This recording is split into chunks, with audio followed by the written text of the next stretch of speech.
Carla loves men. She's always loved men. Her mom was so happy about her healthy admiration for men. She sewed her high school prom dresses and made her bouquets. When Carla went off to college, her mom felt she had really accomplished everything she wanted in life. She raised Carla alone, without her stupid ex-husband and his new firm wife.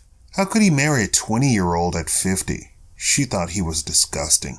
But her mom sat by the door weeping as the car pulled away. A year later, Carla came back home. "What happened, Carla?" "Oh, I just don't think college is for me," Carla said. Her mom sat her down and had a very long talk.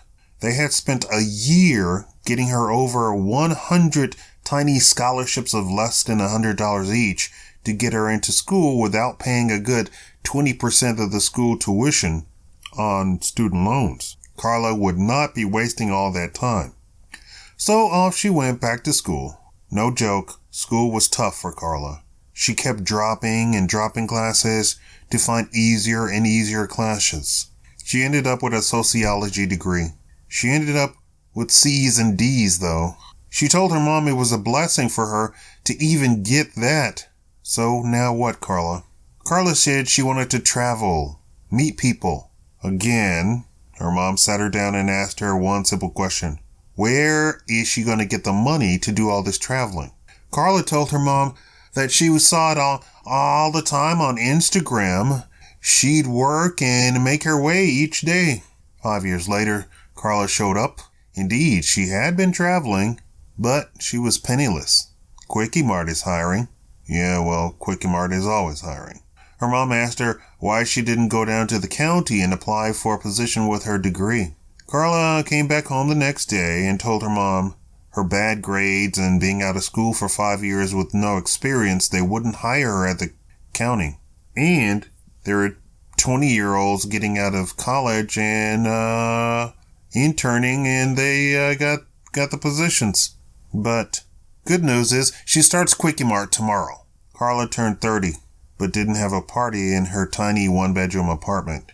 She tried living at home, but her mom kept getting on her for bringing strange men to the house. So she moved out. But it was like a big conspiracy or something.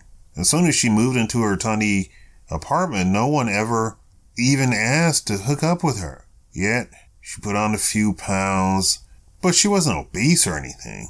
Carla tried to do the Instagram thing again, but hardly anyone looked at her stuff.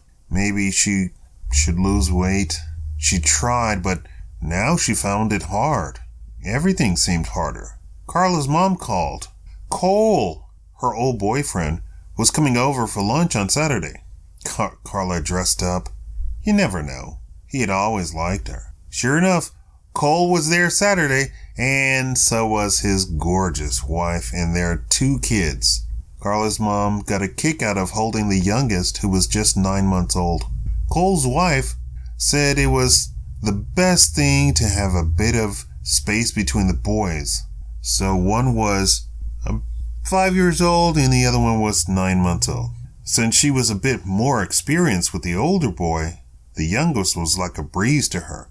Boys were much easier than girls anyway, and the boys wanted to hang around Cole most of the time. Dear old dad. 2 babies and she was still Little Miss Perfect Body. Cole barely noticed her. She felt silly having gotten all dressed up. Even her mother said, "Why did you get all dressed up for lunch?" Carla worked hard and lost 20 pounds. Her Instagram did start getting attention, but it was from the wrong guys. They all wanted her for strange fetishes. She felt so embarrassed when she figured out that they were all 18-year-old men. Carla kept the weight off and had traveled around the world hopping from guy to guy to pay for most of the trips. Finally, her mother had another long talk with her. When is she going to have a baby? Carly wanted her freedom. She wanted to experience life. She didn't want to be tied down to children and a husband. Carla is now 40, and her mother passed away last year. She tried getting her dad to spot her some money, but he shut her down quickly. He actually got that house, which he promptly rented out to someone else. She was given 24 hours to get her stuff out of the house. He and his boys renovated the house. It looked almost like a different house in a matter of weeks. She tried her old tricks to get to travel around for free on men's meal ticket, but at 40, they weren't going for it. One guy she used to hang out with was having a house party when she showed up. He asked her what she was doing there. She said she just wanted to hang out. He said, sure. But after a couple of hours, when the sun went down and things were heating up, he practically asked her to leave since she wasn't going to be a part of the heating up part. Bunch of 20-year-olds in a 50-year-old man's house. Disgusting, she thought. But then she was there when he was 30 and had hoped he'd give her money again. She tried to hit him up and he informed her that he only gives money to his special lady friends, and she was not a special lady friend. She tried to go to clubs searching for ladies' nights, free to get in, free drinks, but the city stopped ladies' nights since someone brought a lawsuit saying it was sexist to have a ladies' night where women got in for free and drank for free, and then, when the happy hour was over, expected men to pay for drinks too, especially when it came out that women were making more money than men, not less, like the news kept trying to say. In fact, seems like men were broke everywhere. No one would buy her drinks. And even dates were Dutch these days. Where were all this money that she was supposed to be making? She was 40 with nothing. She tried looking up her old friends, but they were married with children and of varying ages, about to go to college or about to graduate high school. Man, she thought, seemed strange to her that some of her friends would be grandmothers. They were her age. She should be a grandmother at 40-something? Her friends also said she shouldn't just show up at their homes, as they had families, and since she didn't, they no longer wanted to have anything in common with her. One of her old friends asked her what she had been doing. When she said traveling and having fun, she asked her, what did that get you? One friend reached into a purse and handed her a $100 bill, but when she got to the door, her husband snatched it out of her hand and told her to never come back. Her friend just sort of shrugged. The kids stared at her as she left on foot. It was so nerve-wracking being stared at like that. Finally, another friend asked her why she didn't have kids and get married since she obviously didn't want to work. She said she just didn't want to be tied down with kids and a husband. Her friend said, "Oh, I see. You're crazy." That night, she cried herself to sleep. The police came to her father's door the next day and informed him of her passing during the night. The note she left said she regretted everything. Her father shrugged. He lit the note on fire and put it in the ashtray, like he did the note from Carla's mom when she did the same exact thing a few years ago. At least he got his family home back from that woman his father had given him as a wedding present to them. So he had been out of a family home and over $1 million, and all he ended up with was the house back and 2 dead crazy women. He had picked up his life, got a new wife, and had 3 boys and a girl. He had no interest in Carla since the mom refused to let him even see her all her life, and she was taught to hate him. It was only after she was an adult and wanted money that she ever came around, because that's all he was to both of them, a meal ticket. Besides, he was planning the wedding of his oldest son. He thoroughly scrutinized his soon-to-be daughter-in-law. He expected his first grandchild in 2 years.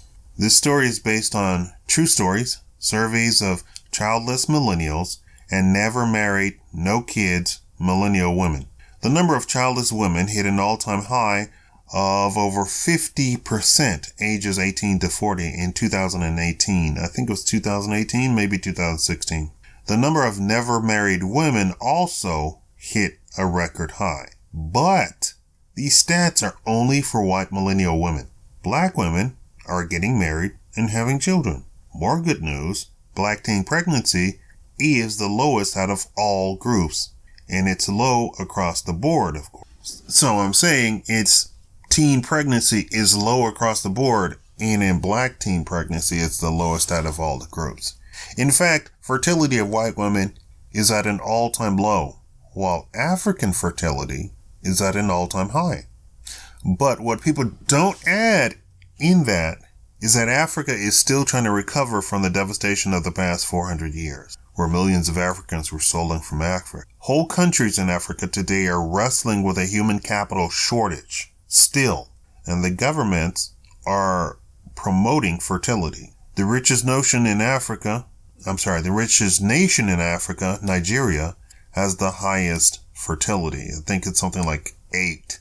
So women there they get married and have 8 children on average. In fact, real immigrants to the United States maintain their fertility. So the idea that a rich country means you can't have kids is hogwash. The real factor of why white women aren't having kids is because white women want to be men, childless, and be free. And even the ones that want to have children only start at 30, which new research shows 90% of ovarian eggs are gone by 30. And by 40, 97% of ovarian eggs are gone. And that is the survey that they came out. They didn't say careers. They didn't say money. Women don't want to now have children or get married because they want to be free. They want to have life experience, like in the story that I just wrote. What that research refuses to say is that by 18 years of age, a sizable portion of a woman's ovarian eggs are already missing. So you're starting out at an almost impossibility. You might be shocked to know that in India, women have been reported to give birth at 80 years of age. Now I want to ask you, how do you think that's possible? If I have any Indian friends, you might want to chime in. Thank you.